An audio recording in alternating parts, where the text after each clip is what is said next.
할렐루야. 오후 예배에 나오신 성도님들을 주님의 이름으로 축복합니다.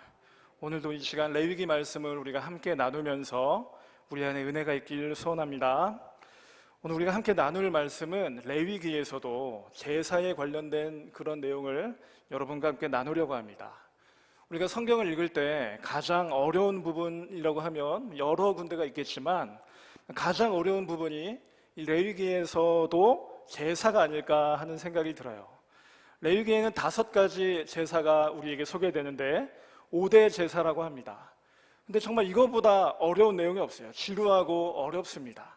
한국말로 된 성경을 읽어도 이해가 안 돼요. 그래서 내가 이걸 왜 읽어야 될까? 이런 생각까지 들죠. 그러다 나중에 이런 생각까지 합니다.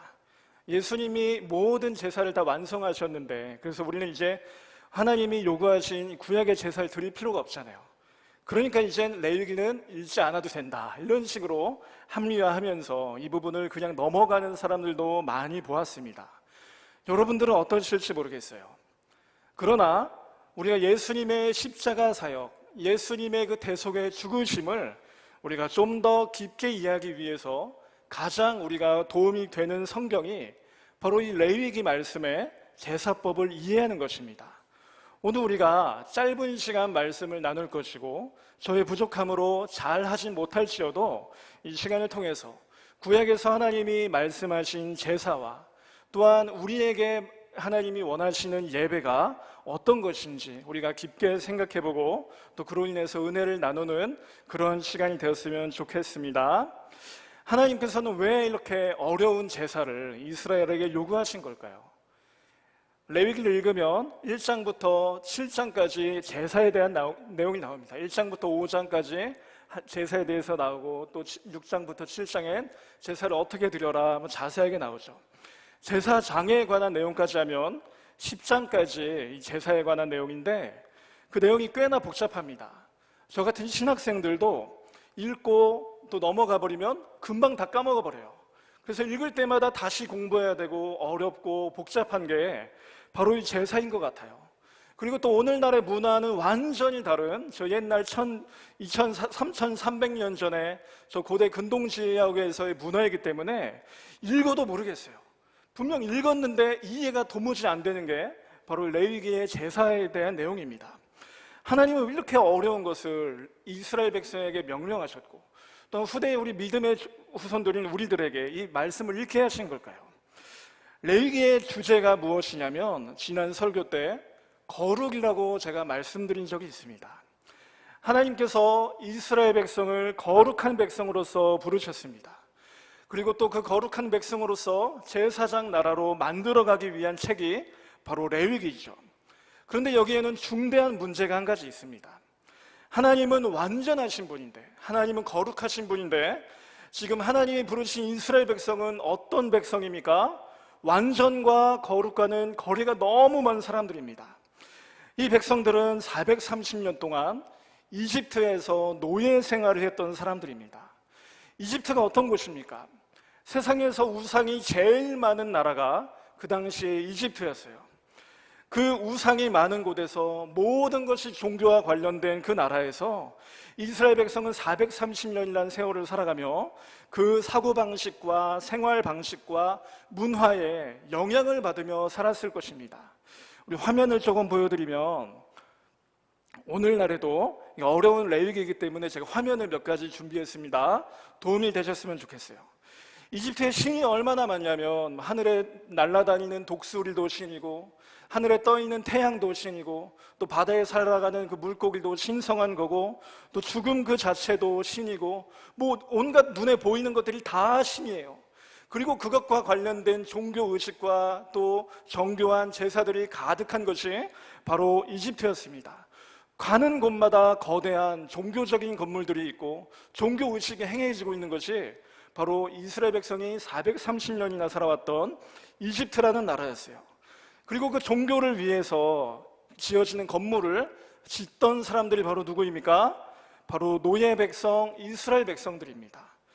이들은 아마 머리부터 발끝까지 이집트의 영향을 받았을 것입니다. 아마 그 중에는 그 영향을 받지 않기 위해서 나는 하나님의 사람이다, 우리 민족은 하나님의 민족이다 몸부림친 사람들도 있었겠지만 결코 쉽지 않았을 거예요.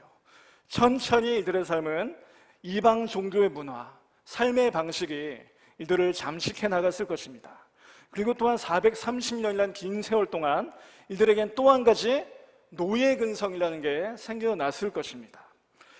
우리나라에서 많이 하는 말 중에 이런 말이 있습니다. 여러분들이 공감을 하실지는 모르겠지만 이런 말들 하는 걸 들은 적이 있어요. 옆 사람을 보면서, 또 우리 같은 직장에서 일하는 사람들을 보면서 한심한 표정을 지으며 조선인들은 어쩔 수 없어, 이런 거 들어보셨나요? 조선인들은 게을러, 어쩔 수 없어. 이 말이 우리를 깔보면서 우리를 침략했던 일본인들이 하는 말이 아닙니다. 강대국 사람들이 우리를 깔보며 하는 말이 아니라 한국 사람들이 자기 스스로 비하하면서 우습게 여기면서 하는 말이라는 거예요. 34년이라는 오랜 시간 동안 일제 아래서 살아가다 보니까 스스로의 존엄성도 잃어버리게 되고 한 민족으로서의 자존심도 바닥나버리고 자기의 민족을 깔보던 그 주변의 강대국들의 그 시선이 투영되어서 자기 옆에 있는 우리 동포를 보면서, 자기 옆에 우리 같은 민족을 보면서 깔보면서 자기들끼리 조선인들은 답이 없다, 너 정말 게으르다, 이렇게 자조 섞인 말을 했다는 거예요. 우리가 이걸 뭐라고 부르냐면 식민사관이라고 부르잖아요. 여전히 해방됐지만 자유민족이 되었지만 여전히 자유가 없는 것처럼 살아가는 그 삶의 모습. 그런데 생각해 보십시오. 34년 동안 식민 생활을 해도 그렇게 비참한데, 자기 자신의 존엄성을 발견하기가 힘든데 430년 동안 이스라엘 백성은 타국에서, 그것도 노예로 살아갔던 겁니다. 얼마나 이들이 자기에 대해서 내세울 게 없었겠습니까? 그들이 내세울 문화가 있습니까? 그들이 내세울 건축물이 있습니까? 아무것도 없었던 것이 바로 광야에 나왔던 이스라엘 백성입니다. 그런데 이 이스라엘 백성을 향한 최대의 반전의 사건이 있는데, 그게 뭐냐면 하나님의 놀라운 은혜로 이들을 출애굽하게 해주시고 이집트를 나오게 하시고 그들을 구원하신 것이죠. 하나님의 구원 역사는 그저 이집트에서 나오게 하신 것뿐만이 아니라 그 이스라엘 향한 특별한 계획을 세우신 거예요. 그 특별한 계획이 뭐냐면 열방을 위한, 모든 나라를 위한 제사장 나라로서 이스라엘 백성을 삼으겠다는 거죠.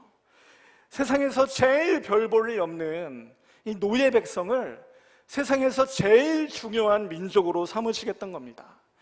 이 말을 들었던 주변 나라들의 생각을 한번 상상해 보세요. 말도 안 됩니다. 아마 배꼽 잡고 웃었을 거예요. 저 약해 빠진 이스라엘 백성을 우리를 위한 열방의 제사장 나라로 삼아? 말도 안 돼. 인간적인 시선으로 말이 안 되죠. 모두 가능성이 없다고 할 때 하나님이 이들을 부르셨고, 그리고 또 이들과 함께 계시면서 너희가 거룩한 백성이 되기 위해선 이러한 특별한 방법이 있어야 된다 하면서 가르쳐 주신 방법이 바로 뭐예요? 그게 바로 제사인 거예요. 거룩해질 수 없는 이들이 거룩하게 하는 방법, 세상 풍조에 완전히 휘둘려 살아가는 나를 존귀한 하나님의 제사장으로 만드시겠다고 알려주신 하나님의 특별한 방법, 거룩하지 않은 이스라엘 백성이 거룩하신 하나님께 나아갈 수 있는 특별한 방법으로 하나님이 알려주신 게 바로 제사였습니다. 그래서 우리가 이 레위기의 지루한 제사에 대한 내용을 읽으면서 여러분들이 한 가지 꼭 보셔야 되는 게 있어요. 그게 뭐냐면 바로 우리를 향하신 하나님의 놀라우신 사랑을 이 성경에서 읽어내시길 소망합니다. 그래야지 우리가 십자가에서 모든 제사를 다 종합해서 완성하신 그 예수님의 십자가 사역을 우리가 잘 이해할 수가 있는 것입니다. 그래서 우리는 레위기 말씀이 너무 소중한 거예요. 우리들은 죄로 인해서 하나님을 볼 수도 없고 하나님께 나아갈 수도 없고 하나님을 만날 수도 없는데, 하나님은 그런 우리를 너무 사랑하셔서 우리와 함께 하고 싶은 겁니다. 우리와 끊어진 관계를 회복하고 싶은 거예요. 그래서 모든 우주를 만드신 하나님이 조그만 방에, 조그만 상자에 자기가 갇혀있는 모양으로 이스라엘과 함께 하시는 것, 그리고 또 그 백성을 만나는 방법, 그게 바로 우리가 오늘 읽었던 레위기의 제사라는 것입니다. 이 얼마나 놀라운 하나님의 사랑입니까? 말씀을 우리가 좀 더 본격적으로 살펴보면 레위기에서 소개된 제사는 5가지의 제사입니다. 화면을 보시면 1장부터 제사가 하나씩 소개가 돼요.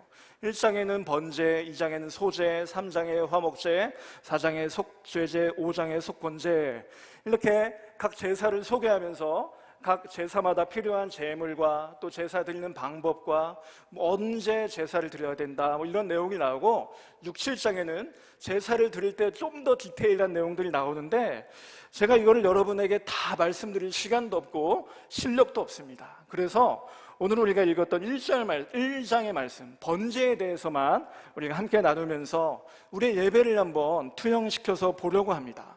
왜 번제를 우리가 살펴보냐면 가장 기본적인 제사고, 그리고 또 이 번제를 드리는 방식을 우리가 말씀을 통해서 보면 레위기의 제사가 어떤 식으로 들어졌는지 대략적으로는 이해가 갑니다. 먼저 2절 말씀 보시면 하나님께서 말씀하시길 너희가 이제 예물을 드려야 된다라고 하십니다. 여호와께 예물을 드리려거든 라고 말씀하시는데, 가축 중에서 소나 양으로 드리시니라 라고 했었죠. 하나님께서 하나님께 제사 드릴 때 예물을 가져다 드려라 라고 말씀하셨습니다. 그런데 이 제사라는 걸 우리가 생각해 보면 그 당시 이스라엘 민족뿐만 아니라 많은 문화권에서도 이런 제사를 드리고 있었습니다. 자기들이 믿는 신에게 제사를 드리는 것은 비단 이스라엘의 어떤 종교적 습관이 아니었습니다. 오늘날도 우리나라에서도 조상님에게 제사 드리는 사람들이 많이 있잖아요. 심지어는 레위기에서 하나님이 알려주신 제사보다 더 열렬하게 제사를 드리는 사람들이 있었습니다. 우리 화면을 한번 보시면, 한 번만 더 넘겨주세요. 당시 가나안 땅에는 여러 우상들이 있었는데 그 중에 몰렉이라고 하는 우상이 있었어요. 근데 이 몰렉이라는 우상에게 제사를 드릴 때는 어떤 방법을 사용합니까? 자기의 자녀를 불살라서, 그림을 보시면 이 황소같이 생긴 게 손을 이러고 있잖아요. 여기 손에다가 이 불타오르는 이 소의 그 형상에다가 그 자기의 어린아이를 올려놓았다고 합니다. 그렇게 인신공양을 하는 것이죠. 그리고 화면을 한번 넘겨보시면 저 남미에 보면 그 고대 문화인 아즈텍, 잉카, 마야 이런 곳에는 피라미드가 여전히 남아있는데, 그 피라미드에서 이들은 제사를 드렸는데 어떤 제사를 드렸냐? 살아있는 사람의 심장을 저 피라미드 꼭대기에서 꺼내는 것이죠. 그래서 이들에게 있어서 여기에 있는 피라미드가 빨간 피로 다 물들 때까지 살아있는 사람을 죽였다고 그래요. 이런 인신공양은 비단 해외에만 있는 게 아니라 우리나라에도 있죠. 바로 우리가 잘 읽고 자랐던 심청전 보면 심청이가 인당수의 아버지를 위해서 빠지잖아요. 이걸 보면서도 우리는 우리 문화권에도 인신공양이 있었구나라는 생각을 하게 됩니다.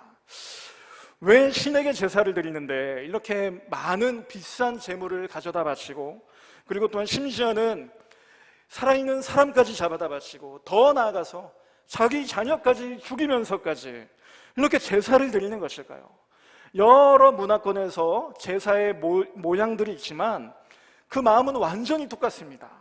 이들이 그렇게 엽기적인 방법을 사용하면서까지 자기들의 신에게 제사를 드리는 이유는 무엇이냐면, 이렇게 정성스럽게 제사를 드리면 그 신이 기뻐할 거라고 생각을 하는 거예요. 그 신이 기뻐해서 나에게 잘해주시겠지, 그 신이 나의 재물을 받고 나에게 복을 주겠지 하는 그런 기대입니다. 그렇기 때문에 이 제사에 사용되는 예물은 뇌물입니다. 신에게 바치는 뇌물이에요. 이 뇌물을 갖다 바치면서 우리 좀 잘 살펴주십시오 하는 거죠. 여러분 중에 혹시 무당을 찾아간 적이 있는지 모르겠지만, 무당이 그냥 공짜로 우리의 점을 봐주지 않죠? 뭘 요구합니까? 복채를 달라고 하죠. 근데 복채를 주고 점을 받는데 점이 잘 안 나옵니다. 그럼 무당이 하는 말이 있는데 뭐라고 하는지 아세요? 아무도 무당을 만나본 적이 없으시죠? 정성이 부족하다라고 해요. 너의 정성이 부족하다, 이 말이 뭡니까? 복채를 더 내놔라 이거잖아요. 복채를 더 받아야만 조상신이 점괘를 내준다. 정성이 부족하다는 겁니다. 이게 바로 세상의 종교예요. 이방 종교의 신이고 그들의 제사입니다. 그래서 커다란 송아지 갖다 바칩니다. 살아있는 사람을 갖다 바칩니다. 심지어는 자기 자식을 갖다 바칩니다. 우리 좀 잘 좀 살게 해주십시오. 잘 먹고 잘 살게 해주십시오. 이게 바로 종교의 모습인 거예요. 자기들이 만든 방법으로 자기들의 신을 달래는 겁니다. 아양을 떠는 겁니다. 여기에서 신은 완전히 비인격적인 존재예요. 항상 화가 나 있는데 뇌물만 받으면 화가 풀립니다. 그래서 비도 내려주고 농사도 잘 되게 해주고 자식도 잘 낳게 해주고 부자가 되게 해주고 오늘날 버전으로 하면 결혼 잘하게 해주고 좋은 대학 잘 가게 해주고 좋은 직장에 잘 가게 해주는 게 바로 세상 종교에서 말하는 신이고 세상 종교의 제사, 세상 종교의 예배 모습인 것입니다. 그런데 오늘 우리가 읽은 레위기에서 하나님이 이스라엘 백성에게 요구하신 제사는 그 목적이 완전히 다르다는 거예요. 하나님을 어루고 달래기 위해서 우리가 제사를 드린다? 완전히 말이 안 되는 것입니다. 하나님께 그저 복받기 위한 수단으로 우리가 예물을 갖다 바친다? 말이 안 되는 것입니다. 하나님 그 제물 안 받아도 전혀 상관이 없으세요.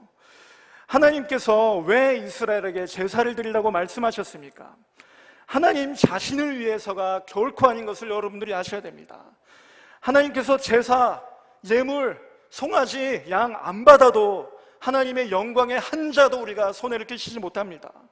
하나님이 우리에게 제사를 알려주신 것은 바로 우리와 친밀한 관계를 회복하기 위해서, 우리와 끊어진 관계를 회복하시기 위해서 하나님이 우리에게 특별한 방법으로 제사를 알려주셨다는 걸 여러분들께서 꼭 믿으시기 바랍니다.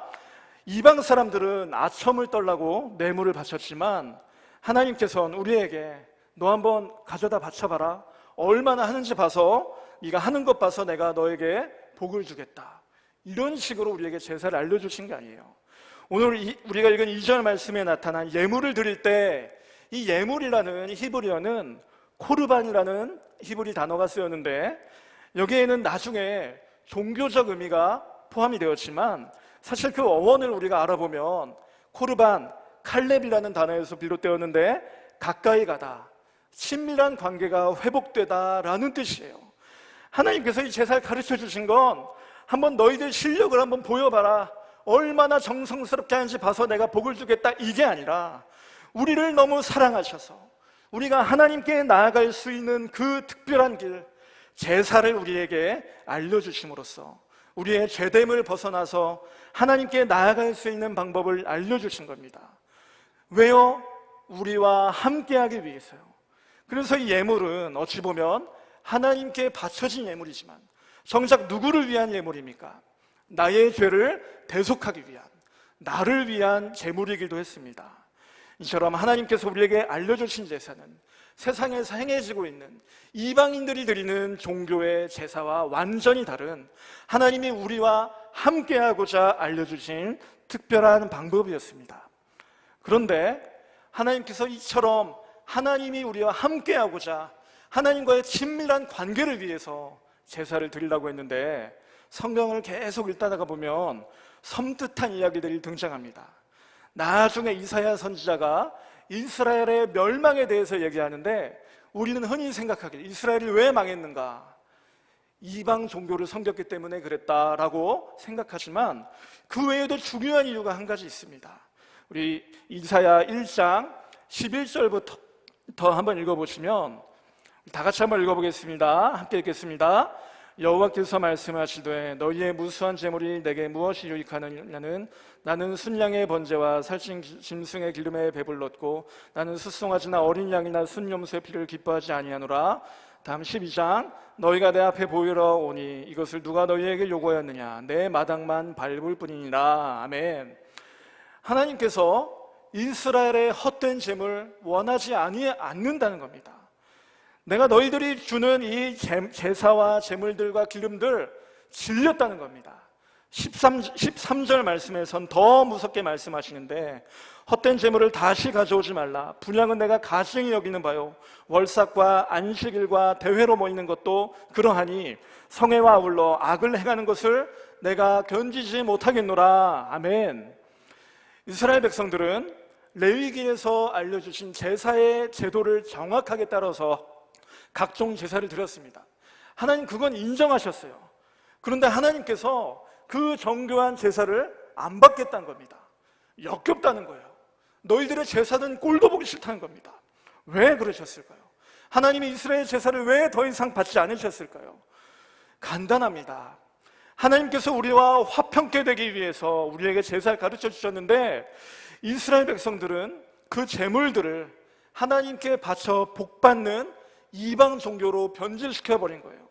하나님과의 관계는, 친밀함은 관심이 없고 이방 종교 마냥 하나님을 설득하고 하나님을 조정하고 하나님이 주시는 그 복이나 받으려고 제사를 드렸다는 것입니다.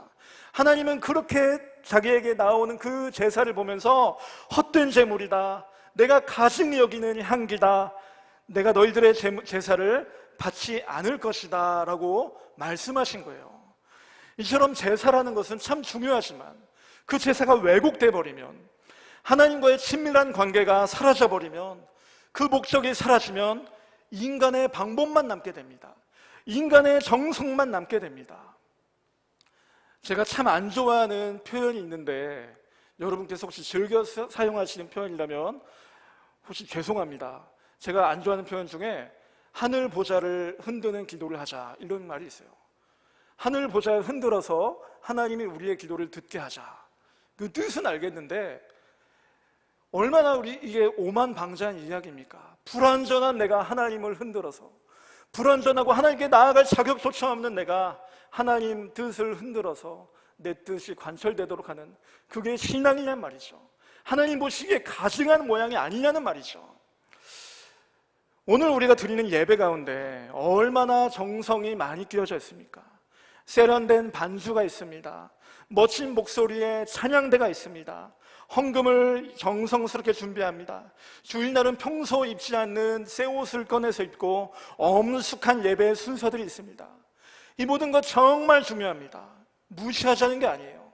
하지만 이 모든 것들이 있음에도 가장 중요한 것, 우리가 하나님께 나아가는 예배 가운데 가장 중요한 것, 하나님과의 친밀한 관계가 내 안에 없다면, 하나님께 친밀한 관계 안에 들어가고자 하는 그 은혜를 사모하는 마음이 내 안에 없다면, 그것은 하나님 앞에 참된 예배가 아닐 수도 있다는 것입니다. 정말 주님 앞에 내가 나아갈 수 없는데 죄인인 나를 자녀 삼아주신 그 은혜에 감사하다면, 그 친밀함에 내가 기대를 건다면 우리의 예배에 정성은 자동으로 따라오게 되어 있습니다. 오늘 우리가 드리는 예배가 하나님과 친밀함을 회복하는 그런 예배가 되길 소원합니다. 하나님을 내가 조정하고 하나님을 흔들어서 복이나 받으려고 하는 그런 시간이 아니라, 정말 나는 죄로 가득해서 이 자리에 나올 수 없는데 하나님의 은혜로 내가 이 자리에 나왔음을 고백하면서 그 은혜 앞에 엎드릴 수밖에 없는 우리 모두가 되길 소원합니다. 저는 그 모습을 신약의 예수님의 말씀에서 힌트를 얻었습니다. 우리 예수님이 우리에게 말씀하시기를 심령이 가난한 자는 복이 있다라고 말씀하셨어요. 심령이 가난한 사람, 주님이 누구를 찾으시느냐? 내가 이만큼 헌신하고 내가 이만큼 정성스럽게 예배드렸습니다, 당당한 모습으로 나가는 게 아니라, 정말 나는 주님 앞에 자격이 없는데, 내 마음은 가난해서 파산 선고 받았는데 그럼에도 주님이 아니면 안 됩니다 하는 마음으로 예배로 나오는 사람, 그게 바로 주님이 원하시는 예배자의 모습인 줄 믿습니다. 우리 말씀으로 돌아가서 3절부터 보시면 번제를 드리는 방법이 나오고 있습니다. 3절에 서로 번제를 드릴 때 흠없는 수컷으로 드린다라고 하고 있죠. 지금부터 여러분들이 한번 상상을 해보십시오. 우리가 3300년 정도 전으로 돌아가서 지금 이 회막에서, 광야 한가운데 회막에서 여러분들이 번제를 하는 그 현장으로 가보십시오. 여러분이 이제 번제를 드릴 차례가 돼서 소 한 마리를 끌고 회막으로 들어갑니다. 그러면 가장 먼저 하는 순서가 뭐냐면, 우리 표를 한번 보여주시겠어요? 4절 말씀에 번제물의 머리에 안수할지니 라고 하고 있습니다. 자기를 대신한 소의 머리에 안수하는 거예요. 안수를 하는 의미는 무엇입니까? 그리고 누가 안수를 합니까? 제사장이 안수하는 게 아니라 내가 안수를 하는 겁니다. 내가 이 소에게 안수하는 것은 무엇이냐면, 이어서 나오는 말씀대로 그를 위하여 기쁘게 받으신대요, 그를 위하여 속죄가 될 것이라. 아멘. 나에게 있는 죄가 이제 누구에게 간다는 거예요? 안수를 통해서 내 앞에 있는 소에게 나의 죄가 전해진다는 겁니다. 이제는 이 소가 나예요. 내가 이 소가 된 것입니다. 이 소가 죽으면 나의 죄가 죽은 겁니다. 그럼 우리는 누구에게 감사해야 될까요? 소에게 고마운 마음이 들겠죠. 다음 순서는 뭡니까? 이제 나의 죄가 옮겨진 이 소를 도축해야 됩니다. 그런데 이 소를 누가 죽입니까? 많은 사람들이 여기에 대해서 잘못 생각하는 걸 봤어요. 제사장이 소를 죽인다라고 생각하는 사람이 많은데 5절 말씀을 한번 볼까요? 우리가 읽은 말씀 5절 말씀에 이렇게 되어 있습니다. 그는 여호와 앞에서 그 수송아지를 잡을 것이요 라고 되어 있어요. 그는이 누구냐면 바로 제사 드리는 내가 나의 죄가 전해진 수송아지를 잡는 것입니다. 내가 죽이는 거예요. 예수님이 십자가에서 죽으셨습니다. 누가 예수님을 고발하고 누가 예수님을 재판받게 하고 십자가에 못 박고 또 허리를 창으로 찔렀습니까? 누가 그랬어요? 유대 지도자들과 로마 병사가 그랬죠. 하지만 레위기의 말씀을 토대로 보면 누가 예수님을 죽인 겁니까? 내가 죽였다는 거예요. 내가 예수님을 십자가에 못 박아 죽인 것이다. 주님이 죽으심은 완전히 나를 위하십니다. 이게 바로 레위기의 제사법을 통해서 우리가 정확하게 알 수가 있는 것입니다. 다시 말씀으로 돌아가서 내가 제물을 죽이면 그제서야 제사장들의 역할이 나옵니다. 그 피를 가지고 제단 사방에다가 뿌리게 되죠. 그리고 6절 말씀에 제물을 자르고 도축하고 그리고 또 각을 뜨고 그리고 또 겉과 속 그 가죽을 벗기는 일도 누가 합니까? 제사장이 하는 게 아니라 제물을 바치는 내가 하는 거예요. 제사장들이 하는 일은 비교적 간단합니다. 피 뿌리고 불피를 준비하고 또 헌제자가 잘라놓은 그 고기를 제단에다가 올려놓는 그 역할을 해요. 이렇게 제사를 드렸을 때 9절 말씀처럼 이것은 여호와께 올려지는 향기로운 냄새라 라면서 이 제사가 완성되고 있습니다. 헌제자가 가만히 있었던 것이 아닙니다. 헌제자는 이 제사를 드림에 있어서 처음부터 끝까지 중요한 역할을 했습니다. 그에 비하면 오늘날 우리가 드리는 예배가 얼마나 편안합니까? 얼마나 편하고 간단합니까? 일주일에 한 번, 많으면 두세 번 교회 와서 시원하고 겨울에는 따뜻한 곳에서 한 시간에서 1시간 반 정도 앉아있다가 가는 게 오늘날 우리들의 예배로 끝난다면 그것은 과연 구약의 레위기에 나온 이 제사와 비교했을 때 너무나 간단한 예배가 아닐까요? 교회 사역도 마찬가지입니다. 오늘날 많은 사람들이 교회 사역하는 걸 잘 거부하십니다. 각 주일학교 교사 모집하는 게 해마다 얼마나 어려운지 몰라요. 교사를 관두겠다는 말만 매년 들려옵니다. 교사뿐만이 아니라 차량 운전, 주방 봉사, 구역 관련된 봉사 활동들 말도 꺼내기도 힘듭니다. 제가 단순히 교회 봉사나 열심히 하자 이 말씀을 드리는 게 아니라 하나님께서 우리에게 가르쳐 주신 제사의 방법을 보면 철저하게 내가 희생하고 내가 준비하고 내가 노력해야 되는 그런 제사입니다. 그 누구도 이걸 대신해 주지 않아요. 제사장이 와서 내가 드릴 제사를 대신 준비해 주지 않습니다.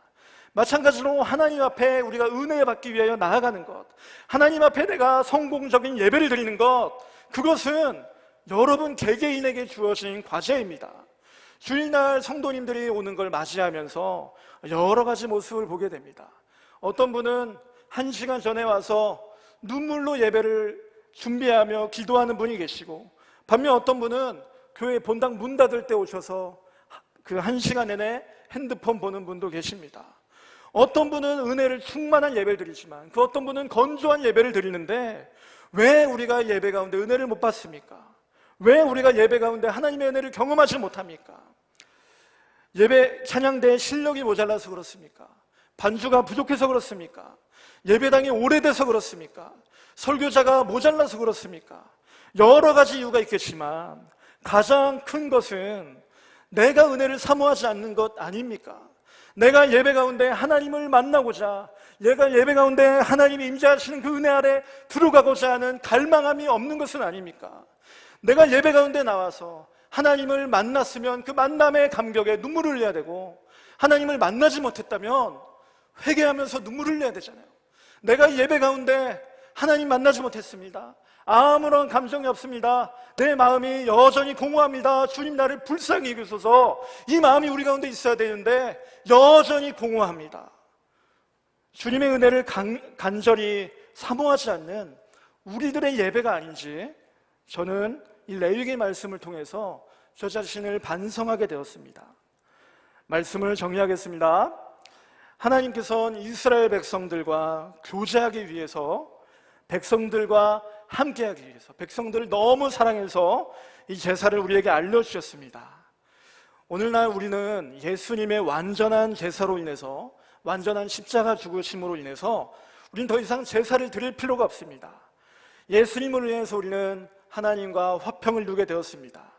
그 하나님과 화평을 이루는 것이 바로 오늘 우리가 드리는 이 예배입니다. 우리가 드려지는 이 예배가 하나님을 높이는 그런 예배가 되길 주님의 이름으로 축복합니다. 우리가 익숙하게 드려지는 이 예배가, 셀 수 없이 많이 드려왔던 이 예배가 우리의 그저 종교적인 습관이 아니라 그저 당연하게 여기 와서 내가 바라는 것 적당히 풀고, 내가 바라는 듣고 싶은 것 적당히 듣고 돌아가는 허망한 시간이 아니라 이 가운데 임재하시는 주님을 만나고 우리의 삶에 내려주신 그 은혜를 경험하는 우리들의 예배가 되길 주님의 이름으로 소원합니다. 기도하겠습니다.